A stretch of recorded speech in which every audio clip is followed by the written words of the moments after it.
یا ایھا الذین آمنو، اے ایمان والو، انما الخمر والمیسر والانصاب والازلام رجس،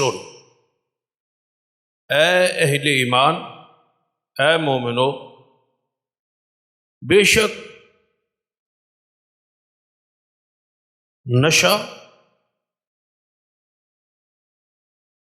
اور جوا، بت پرستی، ایسی شے، ایسی تھان جہاں اللہ کے علاوہ کسی کی عبادت ہو،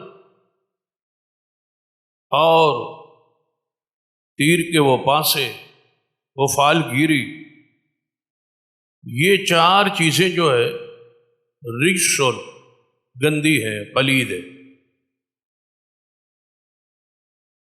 سب سے پہلے فرمایا انما الخمر، نشے کا ذکر پہلے کیا ہے، اور اس کو ام الخبائث کہا گیا، کہ خبیث اور پلید چیزوں کی جڑ اور بنیاد، سب سے بری چیز خبیث جو ہے وہ شراب ہے۔ انما الخمر، بے شک شراب، اس کا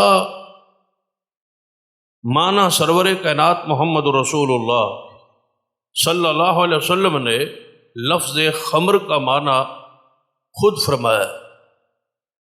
آپ نے فرمایا کل مسکر خمر، کہ ہر نشے والی چیز خمر ہے، وَكُلُّ مُسْكِرٍ حرام، اور ہر نشے والی چیز حرام ہے۔ ہر نشے والی چیز خمر ہے، اور ہر نشے والی چیز، ہر وہ نشہ تم پر جو ہے وہ حرام۔ کم از کم ماہ رمضان کا یہ پیغام اپنے دلوں میں محفوظ کر لے کہ جب ہم حلال چیزوں سے اس کے کہنے پہ رک گئے تو حرام سے ہم کیوں نہیں رکے؟ حرام تو حرام ہے، حرام سے تو مومن کا مستقل روزہ ہے۔ کم از کم حرام کاموں سے تو اپنے آپ کو بچائیں، اور ماہ رمضان کی یہ تربیت لیں۔ اگر ماہ رمضان کے آخر تک تبدیلی نہ آئے تو پھر کیا فائدہ ان رمضان کے روزوں کو؟ سچ فرمایا رسول اللہ صلی اللہ علیہ وسلم نے، بہت سارے لوگ ایسے ہوتے ہیں جنہیں سوائے بھوک اور پیاس کے کچھ بچتا ہی نہیں۔ کچھ اپنے پلے چیز آنے دے، کچھ اعمال، کچھ تربیت، کچھ تقوی، کچھ پرہیزگاری، کچھ اللہ کا ڈر، خوف، پہلے سے حالت کچھ بدلے۔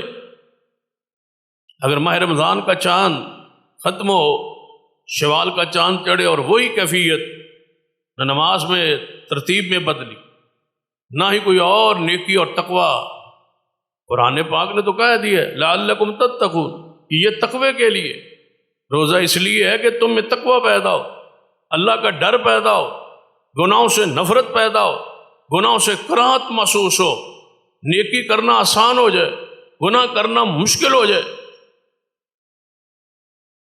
جب آپ کی حالت کیفیت یہ بدلے اور تبدیل ہو تو پھر آپ سمجھیں کہ ماہ رمضان کے روزوں کا آپ نے فائدہ اٹھا۔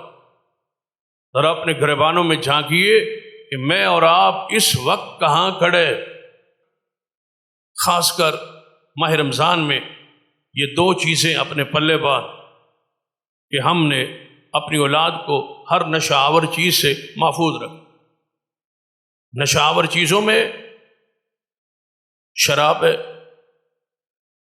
اور جتنی چیزیں بھنگ ہے، ہیروئن ہے، سگریٹ ہے، یہ ساری چیزیں نشے میں داخل، تمباکو نوشی ہے، نسوار ہے، یہ بیڑا، یہ ساری چیزیں حرمت کے اندر داخل و شامل۔ یہ رجس ہے، یہ شیطانی اعمال ہے،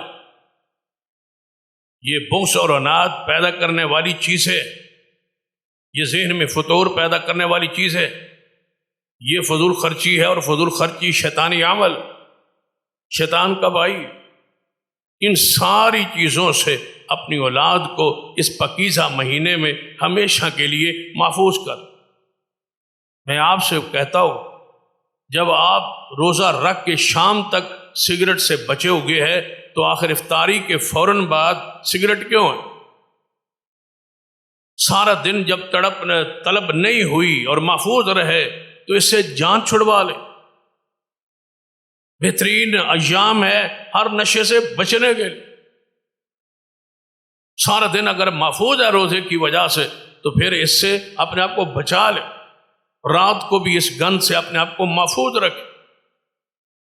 تو مجھے امید ہے کہ آپ ان دو چیزوں سے، جوئے سے اور شراب سے اور نشہ آور چیزوں سے، اپنے آپ کو ہمیشہ کے لیے پاک کر لیں، یہ محفوظ کر لیں. اپنے جسم کو، اپنی عبادت کو پاک اور صاف کریں. اپنے منہ کو صاف رکھیں. یہاں سے آپ نے درود پڑھنا ہے، قرآن کی تلاوت کرنی ہے، نماز پڑھنی ہے. اس منہ کا کچھ نہ کچھ خیال رکھیں.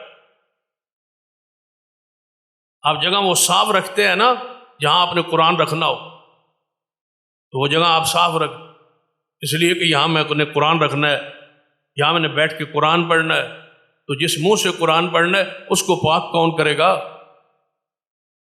جس منہ سے آپ نے اللہم صلی علی محمد، حضور کا، اللہ کا اور رسول اللہ کا نام لینا ہے اور درود پڑھنا ہے، اس منہ کو کون پاک کرے؟ اس راستے کو کون پاک کرے؟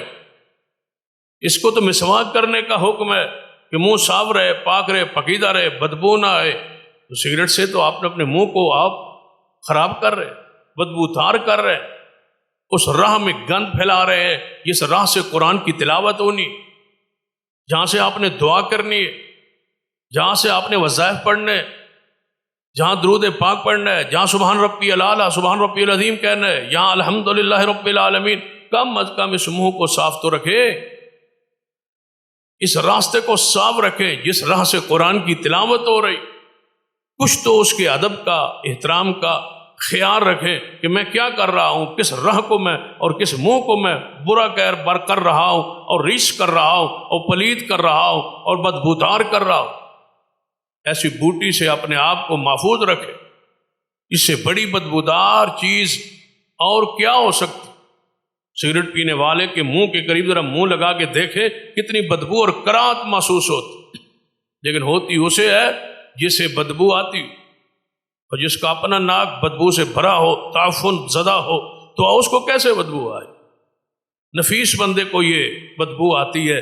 اور فرشتوں سے زیادہ نفیس کون ہے جنہوں نے آپ کی نماز کو نوٹ کرنا ہے، نماز کو لکھنا ہے، آپ کے قریب آنا ہے، نماز میں آپ کے ساتھ ہونا ہے.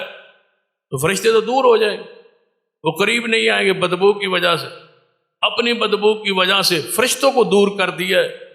تو اللہ تعالیٰ سے آج توبہ کرے اور شراب سے اور جوئے سے اپنے آپ کو محفوظ رکھے. اللہ مجھے اور آپ کو توفیق عطا فرمائے.